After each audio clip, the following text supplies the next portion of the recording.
Let's call the May 7th, 2020 Board of Zoning Appeals to order. We're going to start off with a roll call vote. That way we won't have to go through each member every single time if one is absent. Gillian Fischbach is absent. Jeff Fleischhauer. Here. Jeff is present. Frank Jones. Here. Frank is present. Joel Tomlin. Joel is absent. And Jonathan Langley is present.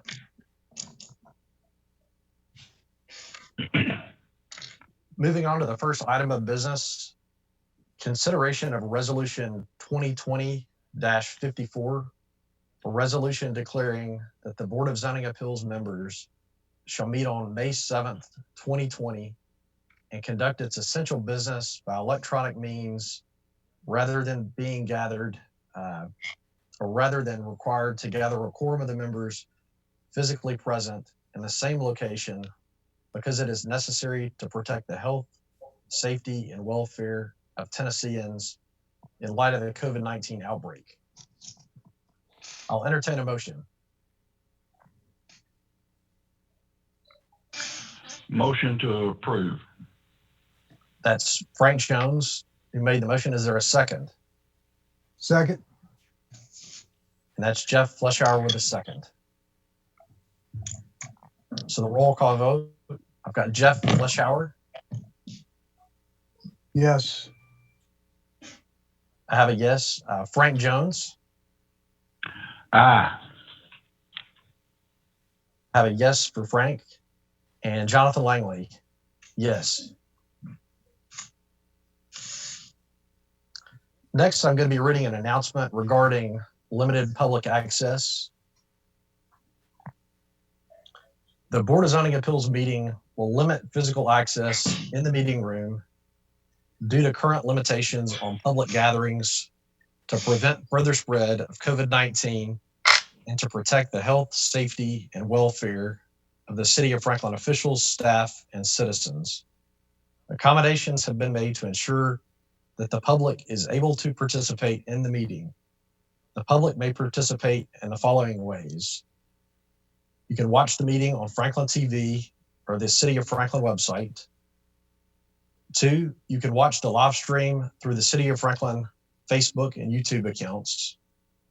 3, you can call area code 615-550-8420 to listen to the meeting or voice a comment during a specific public comment period. Again, that phone number is 615-550-8420. And lastly, the public may email comments to planning intake, that's all together, PLANNINGINTAKE at franklintnaltogether.gov to be read aloud during the meeting. Emailed comments will be accepted until 1 hour prior to the meeting. Limited viewing will also be available in the lobby of City Hall to watch the live video. So next, we're going to review and consider the meeting minutes from the April 2nd, 2020 Board of Zoning Appeals meeting. I'll entertain a motion if the board member's ready. I move to approve the meetings from the previous meeting. Okay, I have a motion made by Frank. Do I have a second? Second. I have a second by Jeff. So going through the vote, Jeff. Aye. I have a yes for Jeff Fleischhauer. Frank Jones. Aye. I have an aye for Frank. And Jonathan Langley, yes.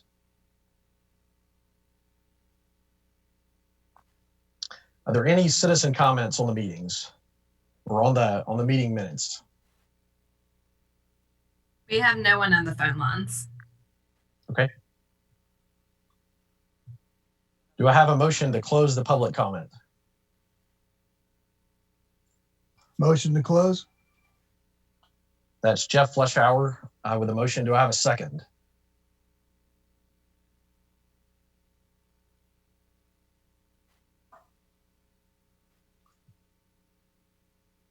I, Frank Jones.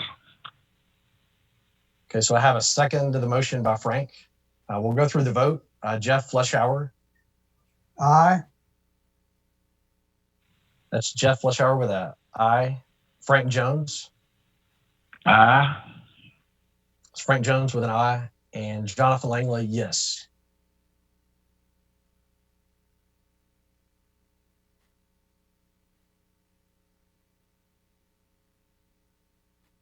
So the first official item on the agenda tonight, after working through the unusual items, it's going to be a variance request to permit 62 parking spaces within the urban frontage and side yard of the building for the property located at 1306 Murfreesboro Road. Staff? Yes, Mr. Chair. The site is located on the south side of Murfreesboro Road and zoned RC6. The current building was constructed in 1992 and houses a Shoney's restaurant. Parking is currently located in front of and on the west side of the building. The parking spaces currently exceed the minimum required for the existing building, and 62 of the 84 parking spaces are located within the urban frontage and the side yard of the building. The applicant is not requesting any additional parking spaces within these areas. The property owner would like to build a 2-story commercial building within the existing building footprint. In addition to the restaurant space, the bank located on the neighboring property plans to utilize a portion of the new building and add a 1-lane drive-through. The final plat shows a 40-foot front yard setback, but the zoning ordinance permits a minimum setback of 20 feet. A clerical error in the staff report incorrectly stated that the maximum setback for the property was 30 feet. When development triggers a site plan review, the site plan is reviewed for compliance with the zoning ordinance, and the zoning ordinance regulates frontage type requirements by zoning district. Frontage describes the area that is located between the building and the street and regulates parking location on a property. In the RC6 district, the ordinance requires that properties develop with an urban landscape frontage or an urban frontage, which means that parking must be located behind the building unless it is parallel parking along the street or an internal drive. The current parking location does not conform to the standards of the zoning ordinance. The applicant requests to permit 62 parking spaces within the urban frontage and side yard of the building for the property located at 1306 Murfreesboro Road. The subject property is typical in terms of size, shape, and location compared to other lots in the subdivision. The applicant stated that existing construction on the subject lot and adjacent properties, along with the existing access from Murfreesboro Road, create an infill context that should be considered exceptional. Much of the development in this area does not conform to the urban frontage requirements, which assume a shallow front setback and a building location in close proximity to the street and the sidewalk. According to the applicant, the lot was created prior to 1992 and is not deep enough to suit current development standards and provide adequate parking at the rear of the building. Staff does not have enough information to evaluate that claim.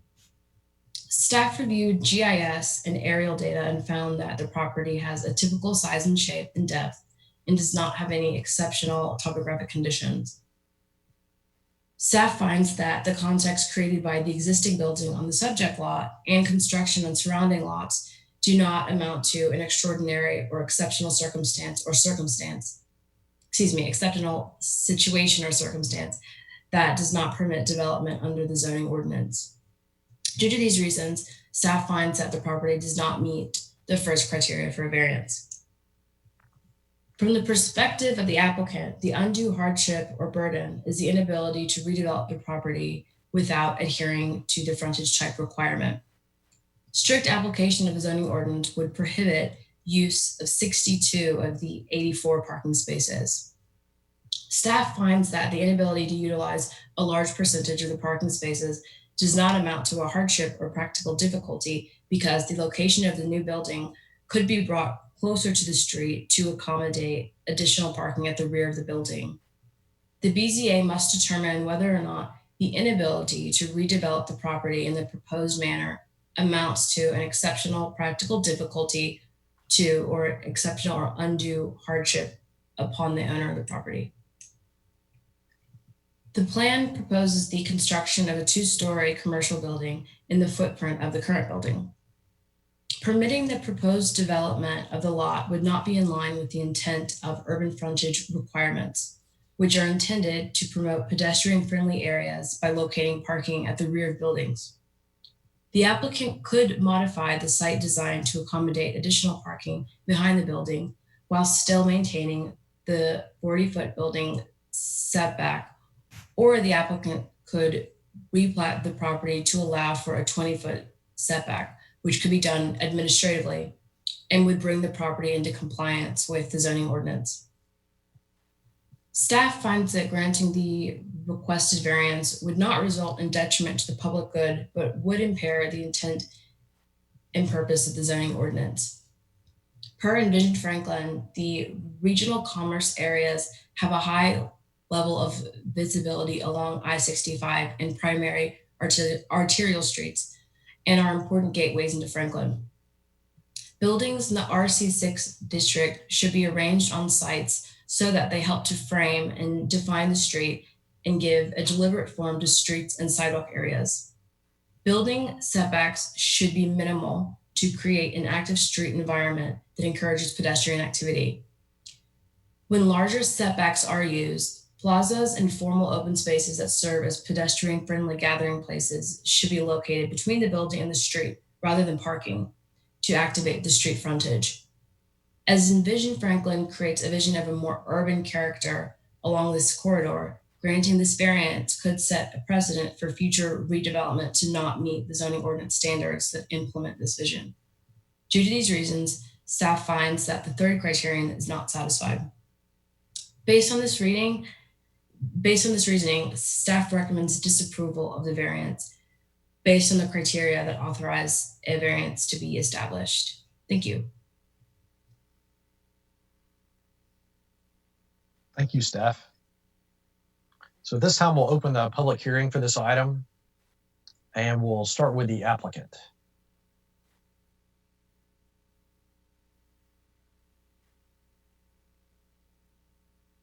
Kelly, is this where you want me to give my presentation? Are you gonna? Yes, I will pull up your presentation and share my screen.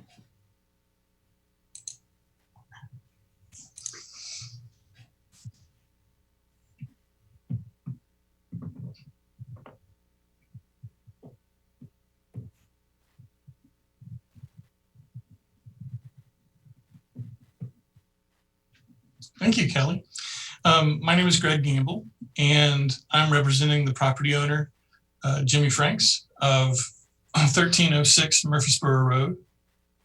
Kelly, if you could go to the next slide for me.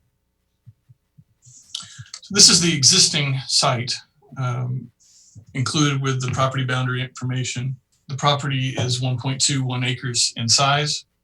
It currently has a restaurant that is 6,200 square feet. A restaurant of that size under the current parking ordinance is only required to have approximately 70 parking spaces. The site has 84, okay? If we leave the building where it's located today, under the urban landscape frontage or the urban frontage parking requirements from the zoning ordinance, we would be prohibited from having parking in front of the building or located on the side of the building. We are seeking a variance to permit us to leave the building in place right where it is, and a variance to allow that parking in the front and on the side. Okay. Our proposal includes adding a second floor to adding a two-story building where the existing one-story building is, replacing the 6,200 square foot restaurant with a 4,000 square foot restaurant 2,200 square foot bank, and 6,200 square foot of office upstairs on the second floor. Okay. This development program results in a total parking requirement of 84 parking spaces, exactly what we have today. And we believe that the parking frontage requirement does create a hardship, does create impracticalities. This is an existing site. There are existing utilities on the site. Those utilities are stubbed to the building. The application of the urban frontage would require that we move the building and would require complete and total redevelopment of the site. Okay, Kelly. So first, this is an extraordinary and exceptional situation. The site is developed. There's an existing development pattern that exists on Murfreesboro Road. Here's an example of bringing the building up to the street. We have a fixed access point on Murfreesboro Road that has to be respected, and we can't move it left or right. So this would show how the 6,200 square foot building could potentially be located. You'll see here as many parking spaces as we've tried to achieve here. We believe that we have achieved the maximum number of 32 parking spaces, which is less than half of the required parking that would be needed for the existing 6,200 square foot restaurant that's there today. In addition, locating the building here in this location, it would be 70 feet in front of the adjacent neighboring buildings. Okay, Kelly.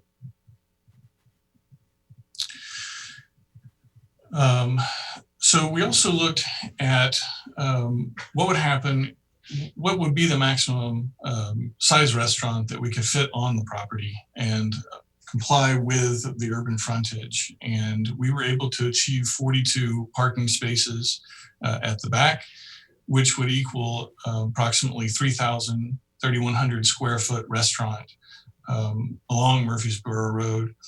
And we believe that this does result in undue hardship on this property owner. The parking lot would need to be completely rebuilt. We would have fewer parking spaces than we currently have today.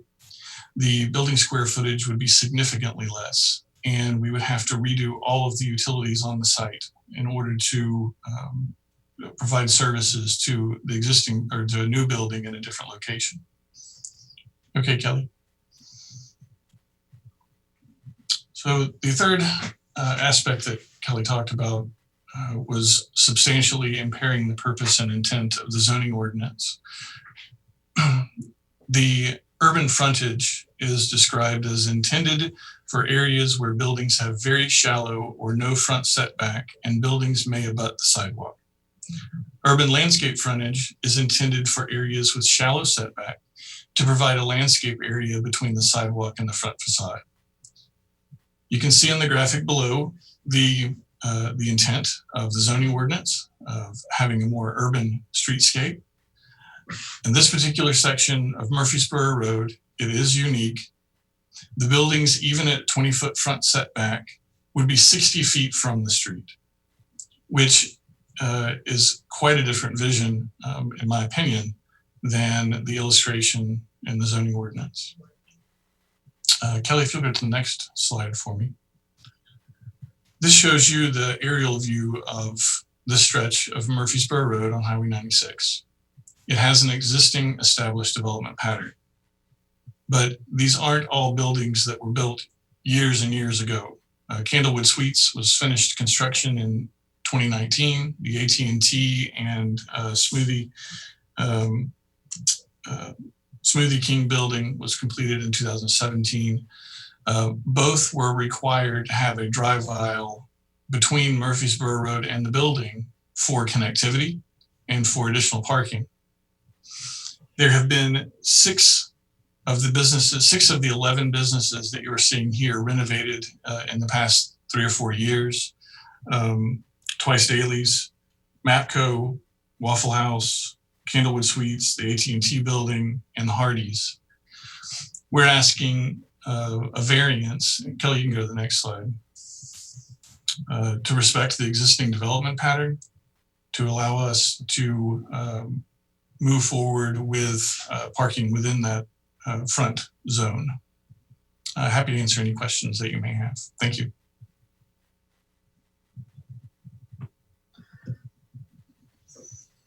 Thank you. Are there any other comments on behalf of the project? So in favor of the project? Is You have to this- hold down your space bar, yeah. Is this for public comment now? It is. Jonathan? It is. Go ahead, Bev. Go ahead, Bev. Sure. Let me see if I am on. Okay. Yeah, this is this road 96 is like right down the middle of my ward and Alderman Speedy's ward. I'm on one side, he's on the other. And with the good old development down the way, we'll be giving a lot of thought to 96 as well. So it comes into play here because of the other development. With this development, Greg's right. There's existing development here. There's existing infrastructure here, quite extensive infrastructure already here, where utilities are already stubbed out and are present. I heard the words encouraging street environment, encouraging pedestrian. That's exactly the opposite of what we want to do here. This is not an urban setting. This is not North McEwen that's being built. This is not the urban setting of South McEwen at Whole Foods, where you have commercial and residential, and you have sidewalks, and you're encouraging pedestrians.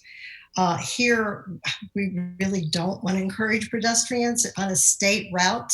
It's a interstate exchange, and between the interstate and Royal Oaks, it is extremely busy road, extremely fast traffic. And so I would think pedestrians, we want to encourage them within the sites that we have. And as Greg mentioned, there's like, I think there's even the Waffle House was newly established there not too long ago. So you have about 7 properties that have already been redeveloped there and set back. And I know Candlewood was saying going up further, and staff wanted them to come back further to have that parking. So if you look down that corridor, I think it would be very odd to go and see all this redevelopment that's happened, all these new buildings that have been there. And then all of a sudden you've got one that you're moving up closer.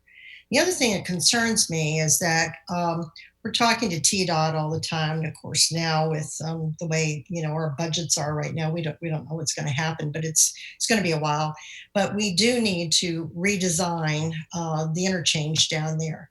And redesigning the interchange is going to be very important. And I can see them, we've talked about it with the good old development down the road off of Royal Oaks, but what to do with 96. Should we put a median in there?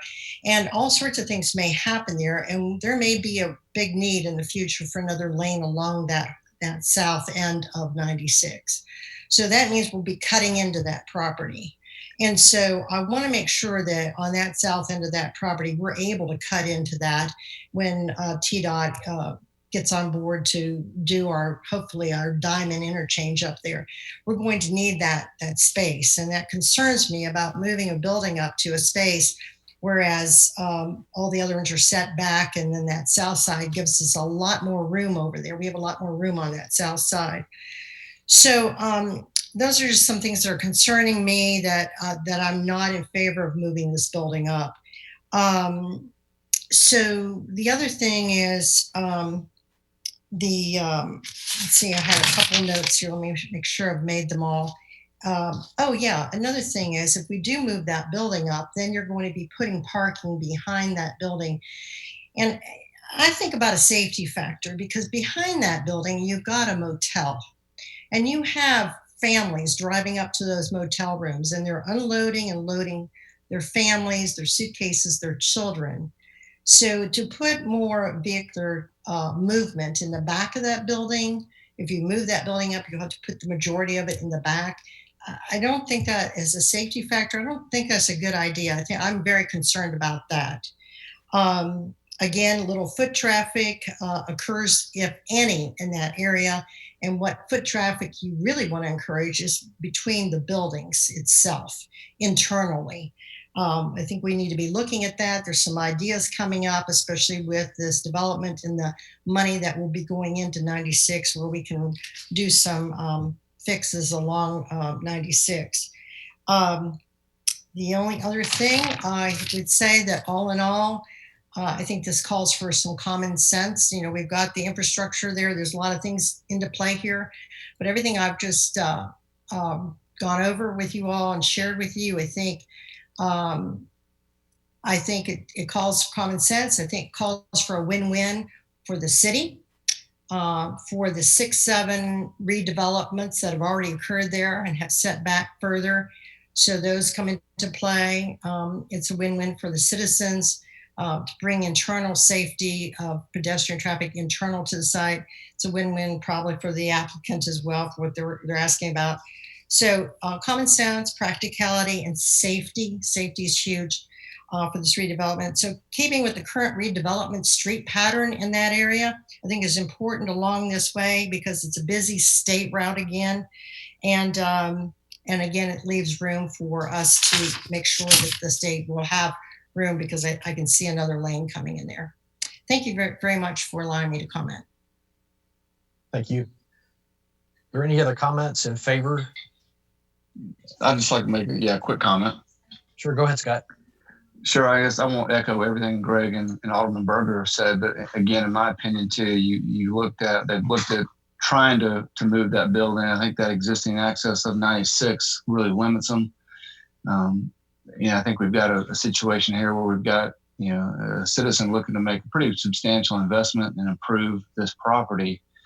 But the new zoning ordinance is really kind of creating a hindrance and an economic, I guess, disincentive. So I just worry that, we go down the path of, a disincentive for these infill and redevelopment projects. And I think if they can go with the existing footprint, they can greatly improve this project. I guess, it's kind of like what they say, perfect is the enemy of good. And I just think this makes a lot of reasonable sense. They looked at alternatives and it just makes sense to keep that footprint where it's at. Okay. Are there any other comments that we've missed either on the telephone? So I'll pause for staff here in favor or against that we haven't covered so far. There are no callers on the line currently. Okay, thanks, Emily.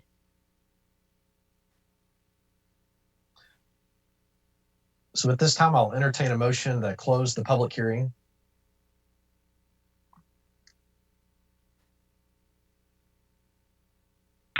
I'd like to make a motion to end the public portion of the meeting. So Frank Jones has made a motion. Is there a second? Second. Seconded by Jeff Fleischhauer. So we'll go through the votes. Jeff Fleischhauer. Aye. Frank Jones. Aye. And Jonathan Langley. Aye.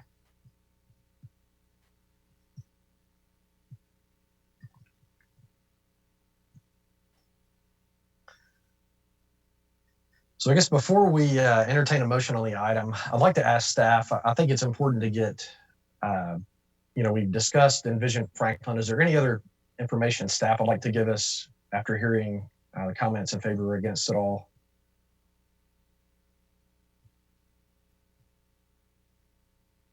I don't have any additional comments. Okay. I just have one comment about the existing pattern of development along Murfreesboro Road, that some of the redevelopment and really rehab has happened under the previous zoning ordinance, and this project is coming through under the new ordinance. And the variance process is very specific about the 3 criteria per state law that allow the BZA to approve a variance. And so it's a very limited purview in what the BZA can look at. If this is something that the Board of Mayor and Aldermen wants to look at in terms of a larger discussion and different standards, then there's another avenue for that. Thank you, staff.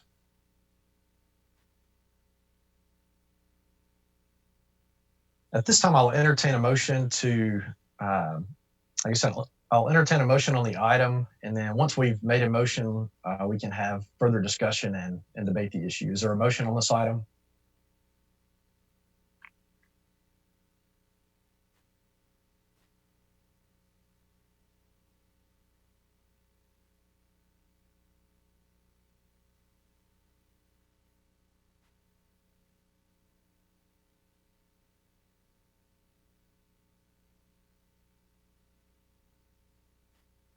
I'd like to ask staff a question or two before we make the motion. Sure. I know that Envision Franklin is put in, the guidelines have been put into place. I know that the design thinking and the presentation all makes sense. Unfortunately, Envision Franklin doesn't support that. I know that the other parcels on Murfreesboro Road at that point have obviously just recently been either modified or put into place. Those most likely are not going to change in the near future. As far as a turning lane on the south side, I know Waffle House is right up there on Murfreesboro Road, so that would potentially be a problem for sure.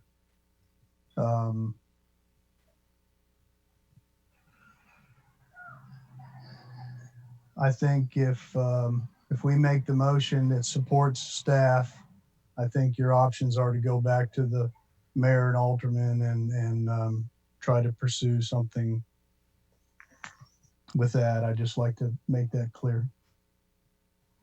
Okay. Is there a motion on the item? Am I muted? No, sir, Frank. We can hear you loud and clear. Okay, I'd like to make a couple of comments in addition to Jeff's.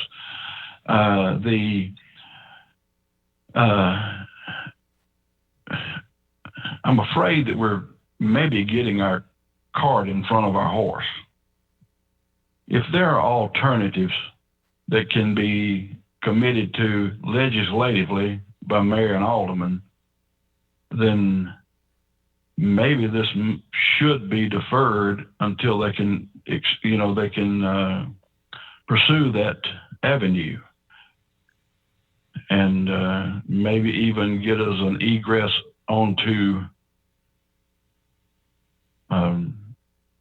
Royal Oaks on the west end of that property too. That would help, because I'm foreseeing for sure what Bev said, that there is going to be a median placed in along that corridor on Murfreesboro Road.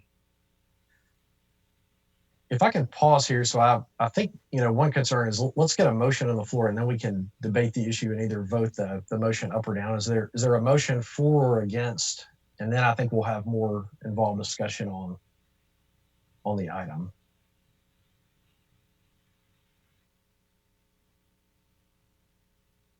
Yeah, I'll move to disapprove the variance request to permit 62 parking spaces within the urban frontage and side yard of the building, because the criteria for granting a variance has not been satisfied, as described in the staff report.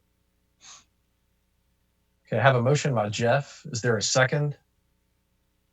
I will second that motion. Okay, I have a second because of the new zoning Envision Franklin that is in place at this time. Okay. Is there any further discussion by board members? No, I cut you off, Frank. Sorry, just trying to get a motion on the floor. Have anything else, Jeff or Frank, on this item? Not for me. Okay, I'll make a comment. It's my concern as well.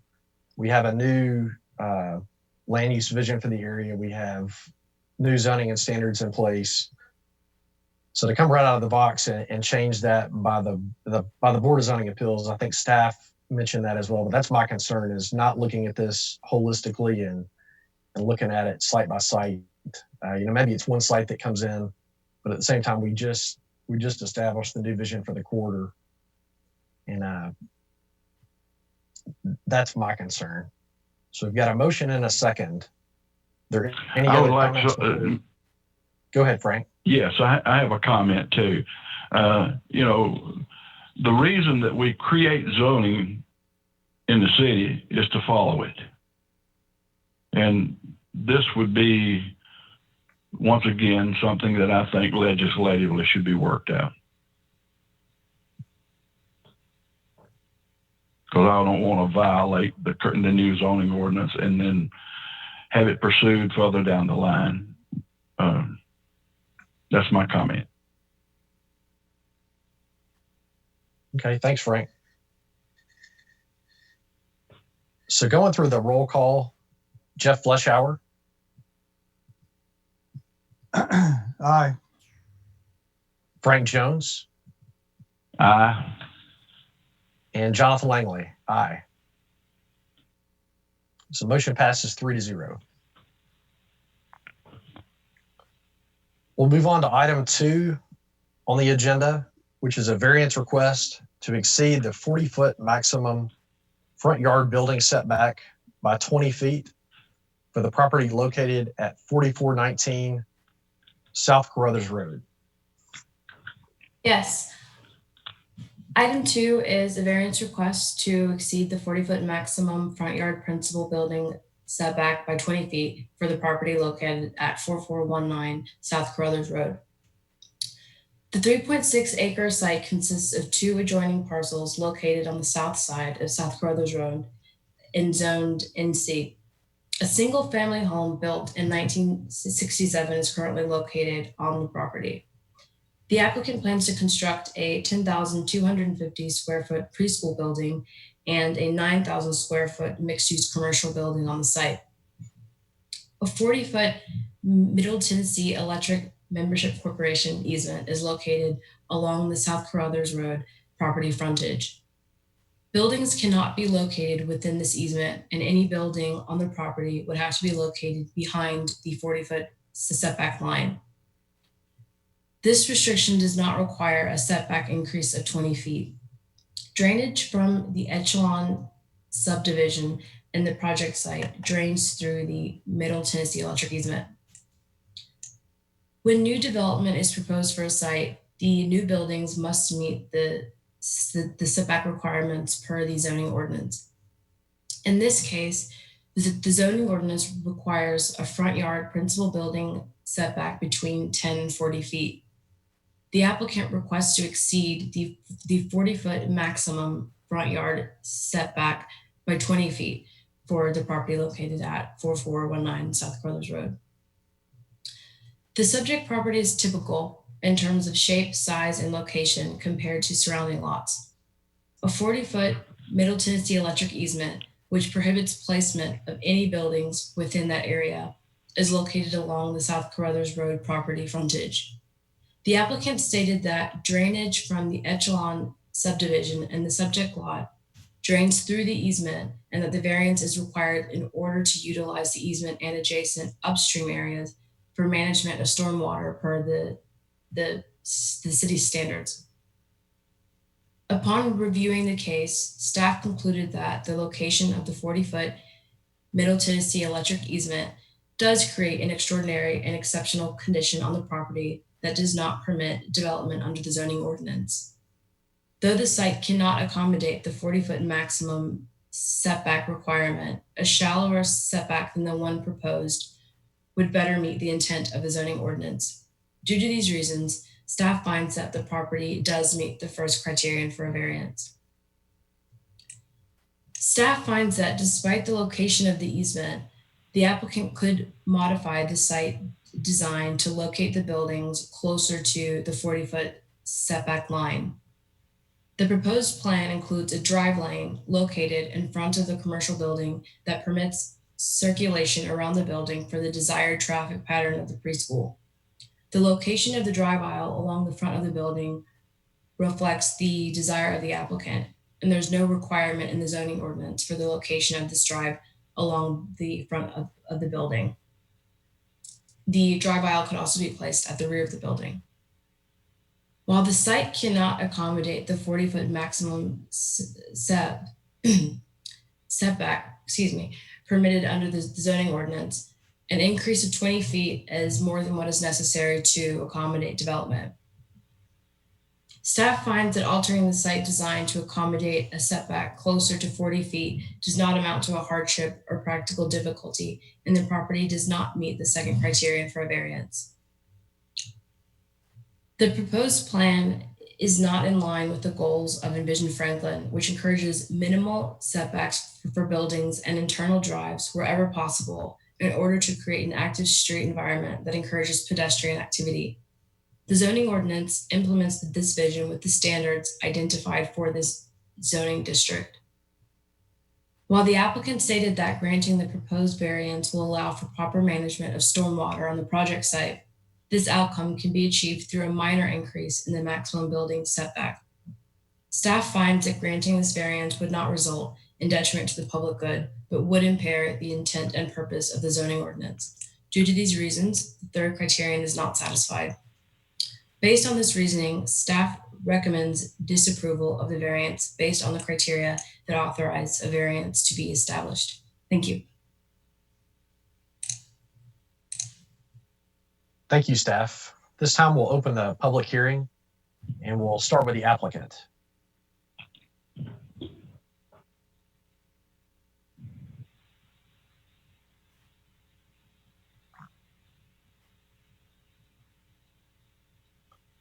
Is there someone representing the applicant for this item number 2?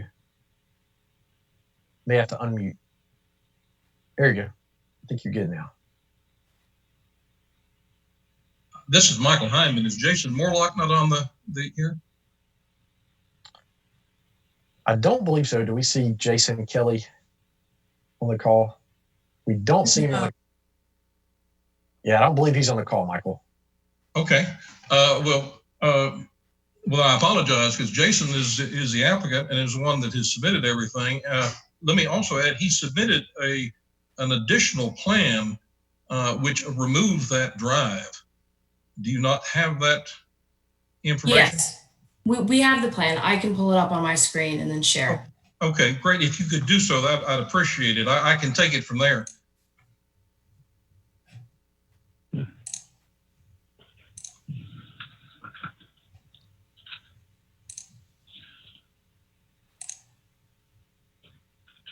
Can everyone see my screen? We sure can. Great, thank you very much. This is Michael Hyman, H. Michael Hyman Architects, representing the owners of the property. I am quite unprepared since I was expecting the civil engineer to do this, but I can always talk about anything at a moment's notice. This site has changed several times because we have significant issues here. First off, it was designed before the ordinance was in place and then modified several times to per the current ordinance, and then adjusted several times because of substantial topography on this site, and to comply with new requirements to adjoin to the proposed development to the east. The plans that were submitted for the BZA for this meeting originally did include a drive which went across the north side of the retail building to serve as an exit drive for people that had dropped off kids or picked up kids at the proposed preschool, which is on the right side of this drawing. It was our understanding when that was submitted that the staff was supportive of that plan, and we learned with the comments that came out here in the past week that that was not the case. So Jason modified the plan once again to remove that drive. That pulls the building up as close as we can get to that easement. It maintains a sidewalk along the front facade, the north side of that retail building, but it eliminates the drive. And we're down, all we have therefore are the easements and the necessary detention for this site. That is the low part of this site, and it is where the stormwater detention logically and practically must fall for this overall development. So the two buildings are pulled up as close as can be to the easements in respect of the not only the detention, but of course, there's also awnings on the face of the building that can't project into the easement. So this plan is what we're proposing at this point, not the plan that Kelly was describing earlier. Okay, if I could ask one question, Michael, just to clarify, and it's a factual question. So is the request based on the plan that we're seeing now still to exceed the 40-foot maximum front yard setback by 20 feet? No, it's not 20 feet. And to be honest, I can't tell you exactly what it is. Okay, so it's only a few feet. Let me see if I can. So that brings up my next question, and we'll continue to go through public comment, but Now the building is now just a couple of feet off of the easement line.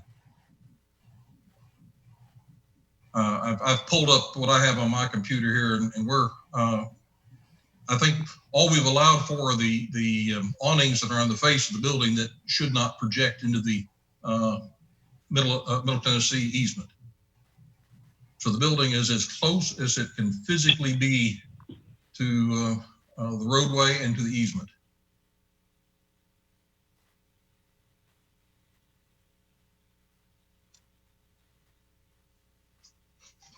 okay.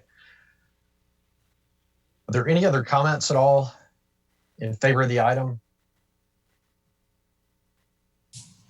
There are no callers on the line, but I believe that we do have a few emails. Okay, so I'll turn over to staff. I know you guys sent out a couple emails earlier today regarding public comment on this. Could you cover that for us, Kelly? Yes. So staff has received 2 public comment emails. The first is from Matt Ginsberg of 9009 Winlock Lane. And the email reads, "Hi, I hope this note finds you well. I wanted to email ahead of the upcoming variance meeting to voice my concern about the project at 4419 South Carruthers. I live directly behind the proposed construction, and thus I am concerned about the variance request to allow the building to be further set back than normal. Given the elevation of my property, I will be looking directly into the proposed building. My concern with the setback variance is that it will move this building site even closer to my property, thus adversely impacting my community's residential neighborhood feel. I would look for consideration given to have the property developer install extra or taller landscaping to protect my residential lot from this proposed commercial development if this variance is granted.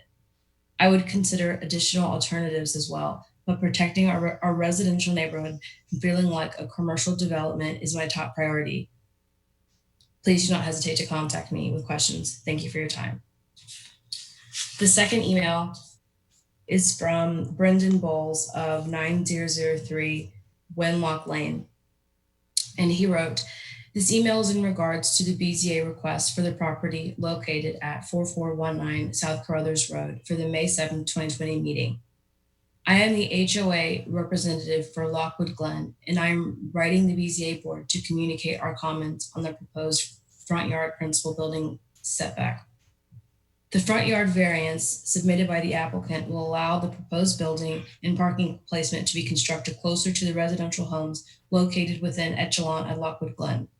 The Echelon at Lockwood Glen HOA and homeowners request that the applicant do not disturb or remove any trees within 10 feet of the common property line between Echelon at Lockwood Glen and the property to be developed, and that additional screening above the code minimum required be provided by the applicant to lessen the impact of the commercial development adjacent to the residential community. Thank you for your consideration and for your efforts to make Franklin a great place to live, work, and play." And I wanted to state that based on conversations with the applicant, the new plan proposes an encroachment of 5 feet. Okay. Thank you. Are there any other public comments at all?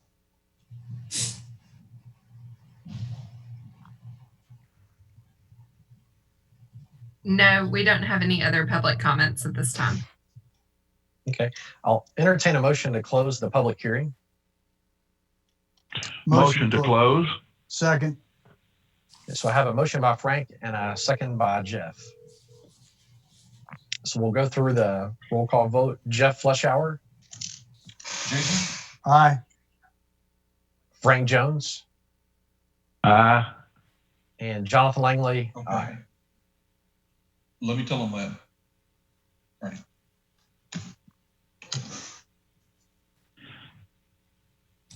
I have a question for staff, Mr. Chairman. Yes, sir. Go ahead, Frank. I would like the staff to, I think the plan I'm looking at in my packet, I think does not reflect the new location of the building. Can someone, I think she said a 5-foot encroachment into the back. So are we now looking at this being moved forward enough that we're only encroaching 5 feet now? Yes, based on the applicant's newest plan, the encroachment would be 5 feet instead of 20. So they would exceed the maximum setback by 5 feet instead of 20 feet. So what is staff's posture on the 5-foot setback in lieu of the 20? The lesser variance request of 5 feet can be supported by staff as meeting the 3 criterion for a variance, because due to the fact that the easement is located on the property, they would be unable to meet the 40-foot maximum. Okay. For disclosure, I messaged Michael and asked if he could contact Jason to see if there's an Yes. issue either getting in the meeting. Have you I contacted did, and Jason? he's been trying to get into the meeting all along. Okay. For some reason, he's locked out. Let's I pause. don't know why.